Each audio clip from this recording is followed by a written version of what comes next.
하나님 여호와께서 내게 주시는 땅에 이르러 그 땅을 차지하고 거주할 때에 만일 우리도 우리 주위의 모든 민족들 같이 우리 위에 왕을 세워야겠다는 생각이 나거든 반드시 내 하나님 여호와께서 택하신 자를 내 위에 왕으로 세울 것이며 내 위에 왕을 세우려면 내 형제 중에서 한 사람을 할 것이요 내 형제 아닌 타국인을 내 위에 세우지 말 것이며 그는 병마를 많이 두지 말 것이요 병마를 많이 얻으려고 그 백성을 애굽으로 돌아가게 하지 말 것이니 이는 여호와께서 너희에게 이르시기를 너희가 이후에는 그 길로 다시 돌아가지 말 것이라 하셨음이며 그에게 아내를 많이 두어 그의 마음이 미혹되게 하지 말 것이며 자기를 위하여 은금을 많이 쌓지 말 것이니라.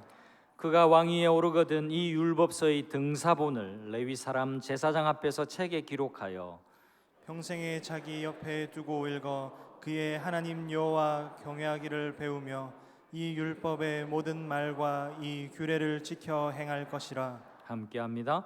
그리하면 그의 마음이 그의 형제 위에 교만하지 아니하고 이 명령에서 떠나 좌로나 우로나 치우치지 아니하리니 이스라엘 중에서 그와 그의 자손이 왕위에 있는 날이 장구하리라. 아멘. 스위스에 토니 루티만이라는 학생이 있었습니다.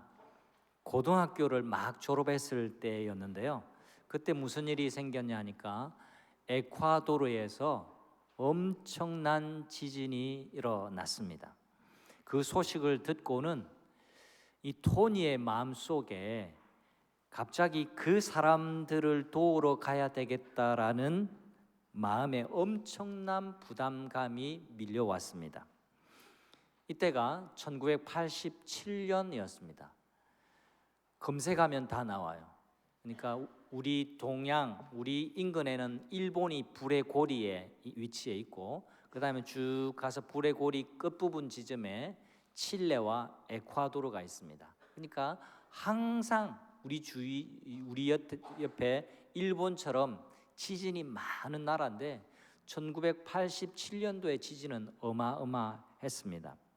토니는 그런 마음의 부담감을 안고 고민 끝에 자신의 마음의 소리를 따르기로 결정을 했고 모을 수 있는 대로 돈을 모으고 난 다음에 무작정 에콰도르로 떠났습니다. 현지에 도착한 토니는 지진이 난 곳뿐만 아니라 고립된 오지의 공통된 문제점이 눈에 들어왔습니다. 지진으로 도로와 다리가 모두 파괴가 되어서 연결로가 사라진 겁니다. 그래서 보급품을 전달하고 싶어도 보급품이 제대로 전달되지 못하는 그런 어려움이 있다라는 점을 발견하게 됐는데요. 다리, 그러니까 브릿지가 도시 기능의 핵심이라는 점을 간파하게 된 것이죠. 그래서 토니는 서로 연결시켜주는 다리를 건설하는 일에 다각도로 힘을 쏟아 부었습니다. 에콰도르 지진 복구 피해 작업을 다 마치고 난 뒤에도 다른 가난한 나라를 다니면서 다리를 건설해 나가는 일에 힘을 쏟기 시작했습니다. 가난한 나라에 다른 게 아니라 다리를 지어주겠다라는 이 토니의 프로젝트는 처음에는 지원을 받기가 참 어려웠습니다. 토니도 무슨 세계 갑부가 아닌데 자기가 지어주고 싶다라고 지어주는 게 아니잖아요.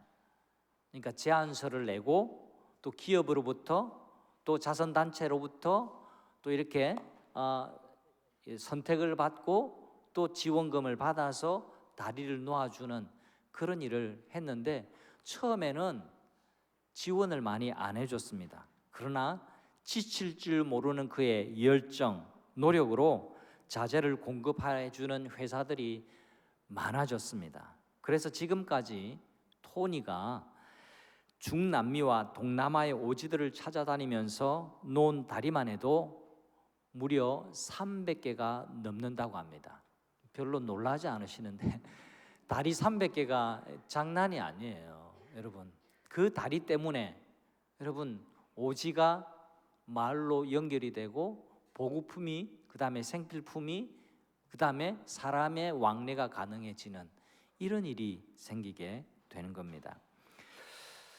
제가 굉장히 이 글을 읽으면서 흥미로웠습니다. 저와 비슷한 나이가 되시는 분인데 300개의 다리를 놓았다. 기회가 되면 이 스위스 사람인 토니 루티만이라는 분을 한번 만나보고 싶다라는 생각을 가졌습니다. 오늘 우리가 읽은 신명기 17장은요, 이스라엘에서 왕을 세울 때 어떤 사람을 세워야 하는지, 또 그 왕은 어떤 것에 주의를 기울여야 하는지, 그리고 무엇에 집중해야 하는지를 알려주는 말씀입니다. 오늘 우리가 함께 성경을 봉독할 때 여러분 마음속에 나는 왕이 아닌데 이런 마음으로 읽으셨다면 그 마음부터 고쳐 먹어야 합니다. 여러분 기억하시죠? 베드로전서 2장 말씀에 너희는 왕 같은 제사장들이라 그렇게 말씀하셨습니다. 이 말씀을 믿으시면 아멘 합시다. 여러분, 우리는 왕 같은 제사장으로 부름을 받은 사람입니다. 다시 말해서 왕과 제사장의 영적인 신분을 받은 사람이고, 왕과 제사장의 역할, 사명을 받은 사람들이라고 성경은 분명하게 우리에게 말씀해 주고 있습니다. 라틴으로 제사장을 폰티펙스라 그럽니다. 익숙하지 않은 용어죠. 근데 영어로 바꿔 말하면 브릿지 빌더, 다시 말하면 다리를 놓는 사람이라는 뜻이에요. 이게 제사장이라는 겁니다. 자, 바꾸어 말해서 우리를 향해서 성경은 너희는 왕 같은 제사장이다 그렇게 말씀할 때 그냥 왕 같은 제사장 단순하게만 이렇게만 생각할 게 아니라 우리에게 주어진 사명이 뭐냐? 브릿지 빌드라는 겁니다. 세상과 단절되어진, 세상과 세상을 이어주고 하나님과 단절되어진 그 영혼들에게 하나님과 연결시켜주는 그 사명을 받은 사람들이 바로 왕 같은 제사장, 폰티펙스, 브릿지 빌더, 다리 놓는 사람들, 우리라는 것입니다. 여러분, 우리는 말씀드린 대로 하나님과 세상 사이에, 그리고 사람과 사람 사이에, 우리와 사람들 사이에 다리를 놓는 사람들입니다. 그 다리 위로 하나님의 복과 은혜를 흘러보내주는 왕 같은 제사장들입니다. 하나님이 찾으시는 사람은 일주일에 한 번 예배당에 들리는 사람들이 아닙니다. 예배가 삶이 되고 삶이 예배가 되는 하나님의 사람, 왕 같은 제사장을 하나님이 오늘도 그 예배자를 오늘도 찾으신다라는 것을 기억하십시오. 우리가 지금 묵상하고 있는 이 신명기 말씀은 오늘날로부터 3000년 이상이나 된 말씀이지만 하나님의 말씀은 개인, 특정한 사람을 위한 말씀이 아닙니다. 또 하나님의 말씀은 지엽적이지 않습니다. 오늘 읽으면서 너희가 왕을 세울 때에 라고 말씀하시고 왕은 이렇게 하라 라고 말할 때에 그 어떤 특정한 한 사람의 왕을 염두에 두고 두신 말씀이 아니라는 겁니다. 제가 지금 설명을 충분히 드렸습니다. 신약의 왕 같은 제사장 왕 같은 제사장인 그런 신분을 받은 우리를 향해서 주신 말씀이라는 것을 기억해야 합니다. 하나님의 말씀은 일시적인 말씀이 아니기 때문에 신약을 살아가는 우리들은 오늘의 말씀을 어떻게 해석하고 순종해야 할지 함께 살펴보기를 원합니다. 첫 번째, 하나님이 원하시는 우리의 고백이 있습니다. 다 같이 한번 따라할까요? 하나님이 원하시는 우리의 고백, 하나님이 진정한 왕이십니다. 한 번 더 시작. 하나님이 진정한 왕이십니다. 아멘. 우리가 오늘 본문에서 중요한 점을 발견해야 합니다. 15절에 보니까 하나님이 택하신 자가 왕이 된다라고 말씀을 합니다. 다른 민족에서는 택하지 말라, 잘난 사람, 똑똑한 사람, IQ가 높은 사람, 가진 게 많은 사람, 사람들이 보기에 와 하고 감탄이 나오는 그런 사람을 왕으로 세우지 말고 하나님이 내가 선택하는 사람을 너희가 왕으로 세워야 한다라고 말씀합니다. 여러분, 실제로 나중에 지금은 왕정 제도가 정립되지 않는 시대인데 나중에 정착 시대, 가나안 정착 시대, 사사 시대 다 마치고 난 다음에 왕정, 정치적인 제도가 바뀔 때 초대 왕 사울을 세웠습니다. 그런데 사울의 믿음이 변질되고 하나님 마음에 합하지 않았습니다. 그 다음 두 번째 왕을 세울 때 사무엘이 찾아간 곳이 있습니다. 이새의 집에 찾아갔는데 그것도 시골 깡촌에 있는 촐로의 집으로 찾아갔습니다. 처음에 보니까 그 집에 가라고 해서 갔는데 딱 보니까 그 집에 큰아들부터 딱 보니까 사울하고 비슷했어요. 보기에 준수하고 잘생겼고 저 사람을 염두에 두고 하나님 보내신가 보다라고 생각했지만 하나님이 아니라고 하셔요. 둘째도 아니라고 하십니다. 다 아니라고 하시는데 의아했습니다. 그래서 궁금해서 이새에게 물었습니다. 집에 또 다른 아들이 없냐고. 있기는 한데 그 막내는, 그 하찮은 녀석은 이라는 말입니다. 그 하찮은 녀석은 지금 들에 나가서 양을 치고 있습니다 하고 괄호 밖으로 내몰았어요. 여러분, 사무엘도 다윗을 알아보지 못했습니다. 이새도 후보자에서부터 제쳐놓았습니다. 그런데 하나님은 사람이 보는 것과 달랐습니다. 하나님이 선택하셨습니다. 하나님이 다윗을 택하셨어요. 그리고 다윗이 두 번째 왕위를 계승하는 위대한 왕으로 세움을 받습니다. 우리가 왕 같은 제사장이라고 말했습니다. 이것은 신약의 약속으로 우리에게 분명하게 주신 말씀인데요, 내가 하고 싶은 일을 위해서 내가 왕이 되고 내가 제사장이 된 것이 아닙니다. 우리를 왕 같은 제사장으로 부르신 분이 계세요. 우리가 교회에 출석하기 시작해서 내가 왕 같은 제사장이 되겠어요 하고 자원해서 된 것이 아니라는 겁니다. 우리를 부르셔서 우리를 왕 같은 제사장으로 세우신 분이 있으십니다. 바로 하나님이 우리를 왕 같은 제사장으로 선택해 주셨습니다. 여러분, 하나님이 하시고 싶은 일을 위해서 내가 부름을 받았다라는 사실을 한시도 우리가 놓치지 말아야 합니다. 내가 하나님의 사람으로 부름을 받아서 무엇을 해야 할까요? 여기에 초점을 맞추어야지. 내가 왕 같은 제사장인데, 나는 제사장으로 부름을 받았는데 이런 특권을 기대하고 산다면 여러분의 신앙생활은 한 걸음도 앞으로 나갈 수가 없습니다. 신앙생활은 도약할 수가 없습니다. 중요한 것 이겁니다. 하나님이 왕을 선택하신다, 이 말씀의 원칙, 그 내용에 있는 의미는 내가 왕이 아니라 하나님이 진정한 왕이시라는 고백으로 살아야 한다라는 의미입니다. 누가 왕으로 뽑히든지 간에 그 사람이 사울이든지 다윗이든지 솔로몬이든지 그 어떤 하나님 나라의 정치적인 왕으로 뽑힌 자들은 왕 중의 왕이, 내 위에 왕이 계시고 나는 하나님, 그 하나님의 대리 통치자로 이 백성들을 섬기는 자리에 있다라는 것을 기억해야만 했습니다. 그걸 기억하라고 지금 하나님이 우리에게 신명기를 통해서 말씀해 주시는 겁니다. 다시 한번 묻습니다.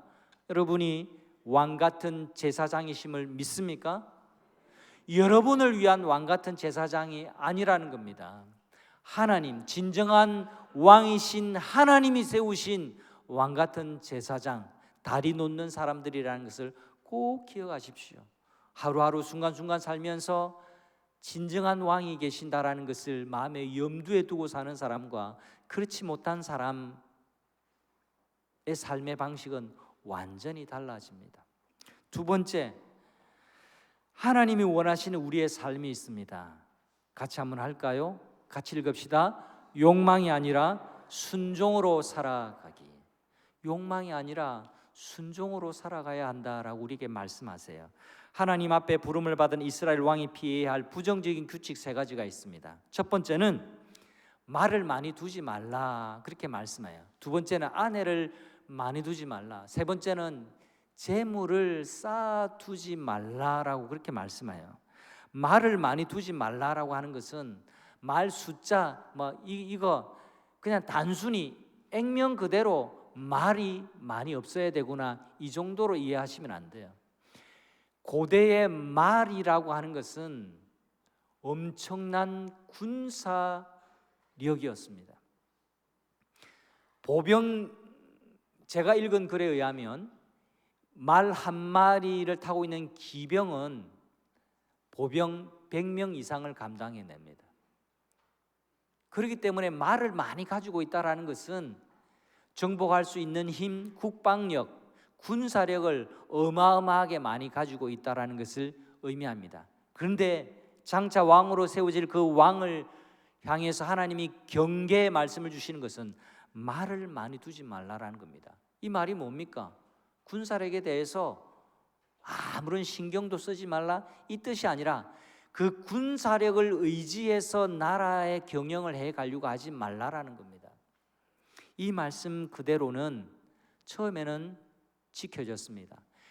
여러분 여호수아 11장에 보면 이제 이 백성들이 이 신명기 말씀을 읽고 본격적으로 가나안 정복에 들어가게 되는데 11장에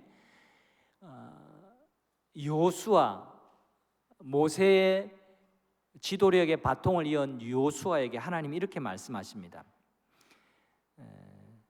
하솔 왕 야빈과의 대전투를 앞두고 있을 때 그들은 엄청난 기병과 전차 부대를 끌고 나오는데 하나님이 말씀을 하세요. 지금 이들은 군사적인 정비가 전혀 없는 사람들이에요. 여러분 40년 동안 광야에서 여러분 광야 생활을 했는데 무슨 군사 훈련을 받았겠습니까? 무슨 무기들이 있었겠습니까? 말은 더할 나위 없이 말할 필요도 없었습니다.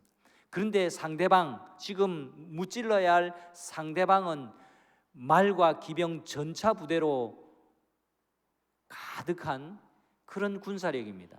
근데 하나님이 여호수아에게 뭐라고 말씀하시냐니까 여호수아야 그들을 인하여 두려워하지 말라. 내일 이맘때에 내가 그들을 이스라엘 앞에 붙여서 몰살시키리니 너는 그들의 말 뒷발의 힘줄을 끊고 불로 병거를 불사르라. 이렇게 말씀하시는 거예요. 여호수아야 쫄지 마. 내가 너희와 함께하고 있어. 두려워하지 마. 내가 나서서 저들을 다 물리치고 그렇게 할 거야. 너는 전리품 거둔다고 정신 팔리지 말고 그들의 병거를 다 불사르고 그 말들의 뒷발 힘줄을 다 끊어버려라. 말을 의지하지 말라. 지금 가나안 땅을 정복하는 것은 말을 앞세워 하는 그런 데에 승패가 달려있는 게 아니야. 놀랍게도 여호수아가 그대로 순종을 합니다. 그 이후의 전쟁은 어려웠을까요? 아닙니다. 하나님이 승승장구하게 하셨습니다. 다윗도 이 여호수아의 정신을 그대로 본받았습니다. 다윗도 똑같이 그렇게 했습니다. 그러나 다윗의 아들 솔로몬 때는 달라졌습니다. 열왕기하 4장에 보면 솔로몬이 말 관리를 얼마나 잘했냐니까 외양간이 4만 개나 있었답니다. 마병이 1만 2천이 있었고요. 말과 좋은 말을 훈련시키고 관리하는 관리인까지 두었습니다. 여러분 솔로몬이 하나님이 기뻐하지 않는 그 길로 갔던 거죠. 이 솔로몬이 하나님의 마음을 잃어버리는 큰 이유 중에 하나가 됩니다. 두 번째는 아내를 많이 두지 말라라고 했습니다. 역시 솔로몬 이야기를 해볼게요. 솔로몬은 아내가 1000명이나 넘었습니다. 그냥 일부 일처제 이걸 강조하는 게 아니라 아내를 많이 둔다라는 것은 그 당시에 정략 결혼이었습니다. 옆에 있는 부족들과 나라들 다 끌어들여서 결혼하고 이제는 화친하자, 결혼하고 무역하자, 결혼하고 서로 좋게 하자, 그렇게 정치력을 풀었다라는 겁니다. 여러분 아내가 1000명도 넘었대요. 여러분 저는 한 분 모시고 사는 것도 이렇게 힘든데 아내가 1000명이 된다. 여러분 얼마나 복잡할지 한번 생각해 보세요. 그 하나님이 원하시는 게 아니에요. 잔머리로 살지 말라라는 겁니다. 그런데 아내를 많이 두었어요. 후궁들도 너무너무 많았습니다. 하나님을 온전히 섬기지 못했습니다. 세 번째, 은금을 자기를 위해서 쌓지 말라. 그렇게 경계의 말씀을 줍니다. 여러분, 이 말씀은 왕이 되고 난 다음에 부자가 되려고 하는 것은 꿈도 꾸지 마라. 예수 믿고 난 다음에 부자가 되는 것, 그 마음 먹는 것 나쁜 거다, 그걸 말씀하는 내용이 아닙니다. 네가 앉은 자리가 돈벌이를 위한 자리만 되지 않게 하라는 말씀이에요. 거기에 마음을 두면, 내가 돈벌이하는 거기에만 마음을 두면 사명이 사라지기 때문에 그렇습니다. 브리지필더인 토니, 그 이야기를 한번 떠올려 보십시오. 돈 안 되는 일을 앞장서서 한 사람들입니다. 여러분, 저는 우리 성도님들이 잘 되고 번성하기를 원합니다. 이 말이 기분 나쁘신가요? 돈 많이 버시기를 바라고 사업에 성공하시기를 바랍니다. 이거 좀 익숙하지 않아서 아멘을 안 하시는 것 같아.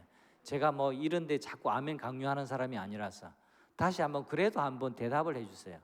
저는 우리 성도님들의 직장과 생업과 일터 그리고 경영하는 모든 일에 잘 되고 번성하기를 주님으로 축원합니다.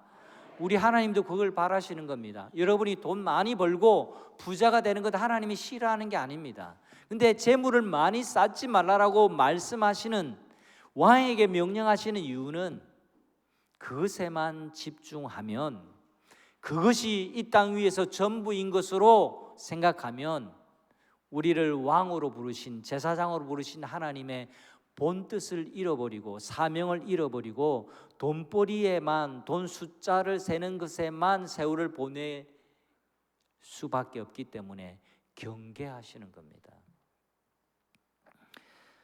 여러분, 사명을 잃지 않으시는 여러분 되시기를 바랍니다. 직장생활 열심히 하십시오. 열심히 경영활동하십시오. 돈을 많이 버시기를 바랍니다. 동시에 하나님을 더 많이 사랑하는 그리스도인들 되시기를 간절히 바랍니다. 이 땅 위에 재물만을 쌓아두는 것, 그것에 너무 재미 붙이지 마시기를 바랍니다. 지난주인가 지지난주인가 말씀드렸죠. 형님, 우리 세상에 돈 다 못 쓰고 죽습니다. 그 말이 제 귀에 떠나지를 않아요. 옆에 분에게, 형님, 우리 다 돈 못 쓰고 죽어요. 그래 한번 이야기해 보세요. 여러분, 돈을 얼마나 많이 남기고 죽을까, 거기 골몰하지 마시고, 내가 얼마나 의미 있게 쓰고 죽을까, 내가 얼마나 하나님의 영광을 위해 쓰고 갈까, 늘 기도하고 그 일에 하나님이 감동 주시기를 기도하는 여러분 되시기를 바랍니다. 여러분, 그게 바로 하늘의 보물을 쌓아두는 겁니다. 이번 주에도 장례가 2건 났지만 그리스도인이라고 천국 갈 때 뭘 짊어지고 가느냐? 아닙니다. 이 세상에 어느 누구도 가지고 갈 수 있는 사람이 없습니다. 다 남기고 갑니다. 다 남기고 갑니다. 솔로몬은 왕으로 부름을 받았지만 결국에는 이 3가지 부정적인 규칙을 다 어기는 사람이 되었습니다. 안타깝게도 솔로몬 이후에 하나님의 모델 나라 이스라엘은 북쪽과 남쪽으로 쪼개져 버리고 맙니다. 하나님께 우리의 소망과 기쁨을 두지 않으면 그때부터 세상이 두려워지는 겁니다. 세상이 왜 두려워지는지 아십니까? 왜 내가 세상 사는 게 이렇게 답답하고 두려운지 아십니까? 하나님께 소망과 기쁨을 두지 않기 때문에 그렇습니다. 말을 많이 두려고 하는 이유가 뭡니까? 적이 두렵기 때문에 그렇습니다. 적이 왜 두렵습니까? 하나님을 의지하지 않기 때문에 그렇습니다. 정략 결혼을 통해서 주변 나라들과 화친하는 것이 정치를 잘하는 것이다. 아닙니다. 결국에는 가장 중요한 것을 잃어버리는 손해를 겪게 됩니다. 그 아내들이 들고 온 그 우상들이 순수한 신앙들을 다 오염시키고 이스라엘을 우상의 나라로 바꿔버리고 말았던 겁니다. 이 모든 것이 내가 왕이라고 생각하는 착각에서 비롯되는 겁니다. 하나님이 통치자, 하나님이 진정한 왕이시고, 하나님이 나를 다스리시고, 하나님이 우리나라를 다스리시고, 하나님이 우리의 교회를 다스리신다라는 믿음이 없기 때문에 일어나는 불상사입니다. 마지막으로 이런 부정적인 규칙만 주신 게 아니라 이런 부정적인 규칙을 이기기 위해서 아주 중요한 삶의 원칙 하나를 왕에게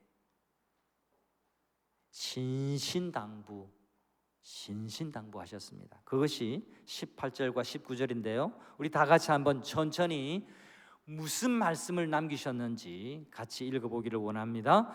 이 율법서에, 같이 합니다. 이 율법서에 등사본을 레위 사람 제사장 앞에서 책에 기록하여 평생에 자기 옆에 두고 읽어 그의 하나님 여호와 경외하기를 배우며 이 율법의 모든 말과 이 규례를 지켜 행할 것이라. 아멘. 제사장이 보는 앞에서 복사본을, 등사본을 만들라 그렇게 하십니다. 이 당시에는 복사 기계가 없잖아요. 책을 인쇄할 수도 없습니다. 그 말씀을 보존하기 위해서 복사본, 보는 앞에서 오탈자가 없도록 복사본을 기록해서 남기라고 말씀합니다. 여러분, 이 복사, 등사라는 의미에서 18절에 두 번째 율법이라는 책명, 신명기라는 책의 이름이 나온 겁니다.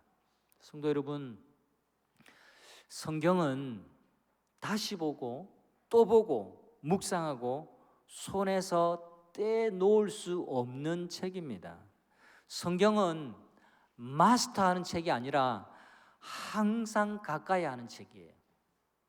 이게 굉장히 중요합니다.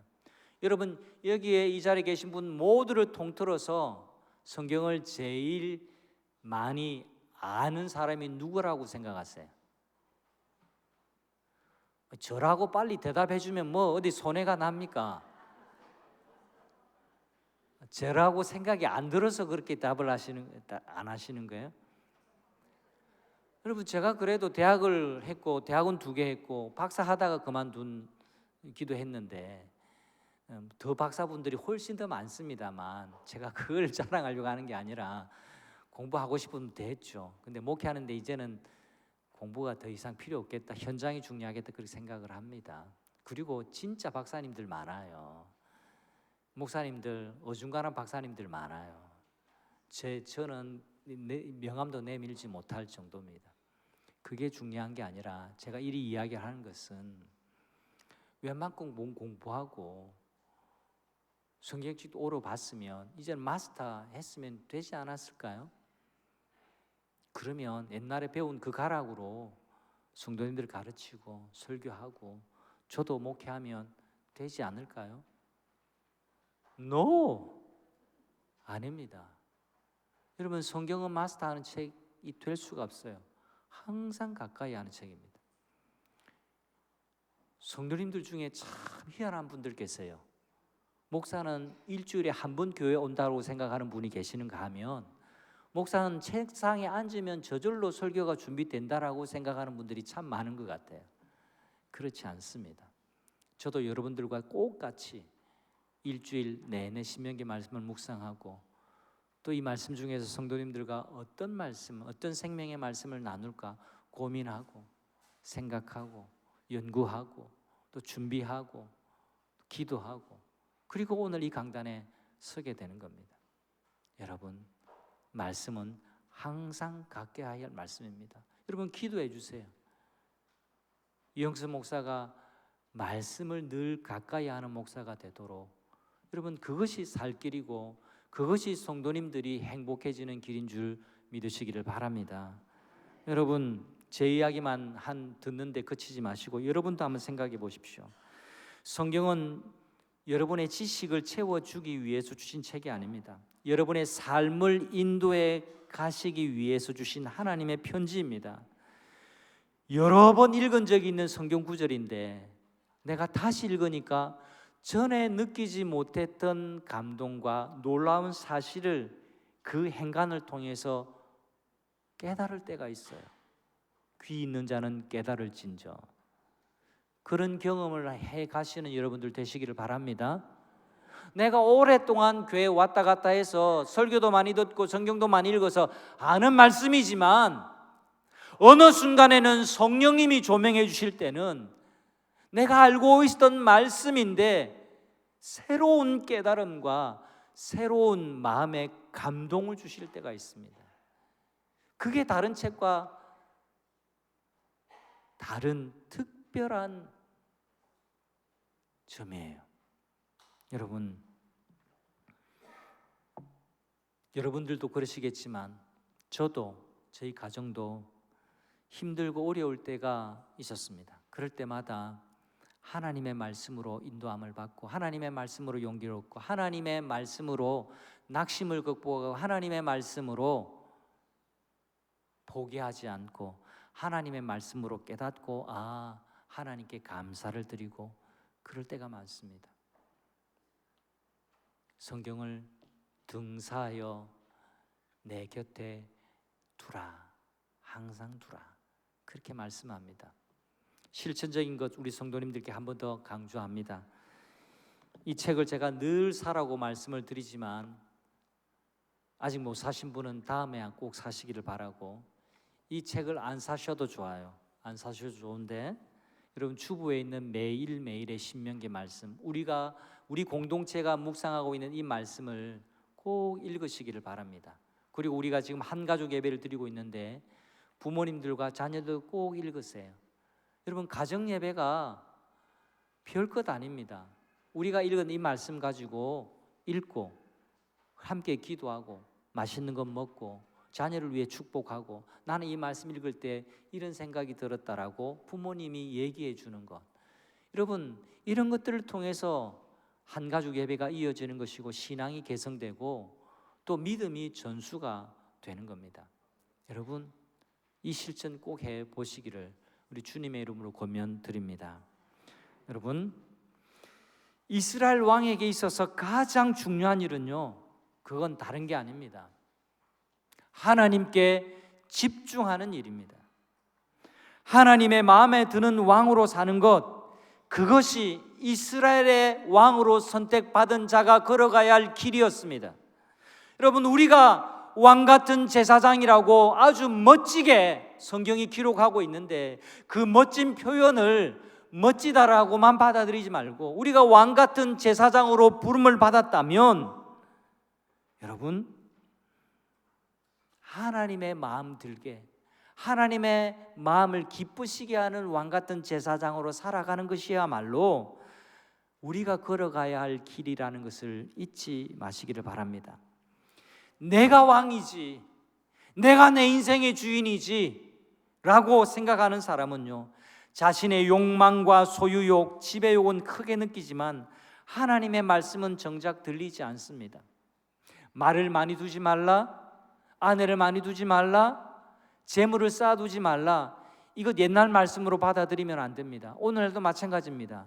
오늘날 우리를 위협하는, 우리 인간을 위협하는 세 가지의 큰 적이 있습니다. 그건 목회자나 성도나 일반 성도나 모두 다 동일합니다. 돈, 섹스, 권력. 여기에 마음을 빼앗기면 하나님의 길을 걷지 못합니다. 하나님을 기쁘시게 할 수가 없습니다. 하나님과 재물을 겸하여 섬길 수가 없습니다. 욕망을 따라 살면 하나님을 기쁘시게 할 수가 없습니다. 우리는 날마다 하나님을 바라보고 하나님으로부터 내시는 그 길을 세상으로 다리 놓고 하나님과 이어진 그 다리에서 하나님을 찬양하고 경배해야 할 왕같은 제사장들이라는 사실을 잊지 마시기를 바랍니다. 말씀을 맺습니다. 하나님이 세우신 자리에서 겸손하게 하나님의 은혜를 구하는 자세야말로 우리가 행복하게 살아가는 방식입니다. 성경을 가까이 할 때 그 마음은 겸손해 줍니다. 우리가 성경을 읽어야 겸손해 줄 수 있습니다. 제발 성도님께 간곡하게 당부드립니다.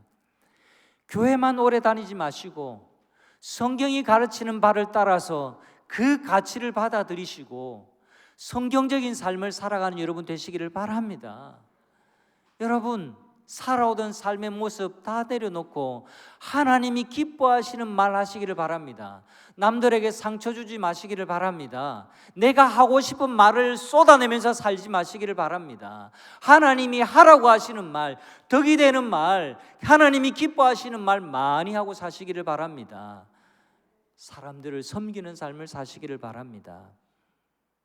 그게 하나님이 나의 진정한 왕이십니다라고 고백하는 사람의 삶의 방식입니다. 하나님을 왕으로 모시고 살아가는 사람에게 하나님이 약속해 주십니다. 그 약속의 말씀 20절을 읽고 설교를 마치겠습니다. 20절 같이 합니다. 그리하면 그의 마음이 그의 형제 위에 교만하지 아니하고 그 명령에서 떠나 좌로나 우로나 치우치지 아니하리니 이스라엘 중에서 그와 그의 자손이 왕위에 있는 날이 장구하리라. 아멘. 여러분, 왕이신 하나님을 경외하면서 살 때 우리 영혼이 윤택해지고 진정한 기쁨과 즐거움이 넘칠 줄 믿습니다. 오늘 주신 이 약속의 말씀이 여러분 모두의 약속의 말씀 되시기를 우리 주님의 이름으로 축원합니다. 아멘. 자리에 일어나셔서 우리의 왕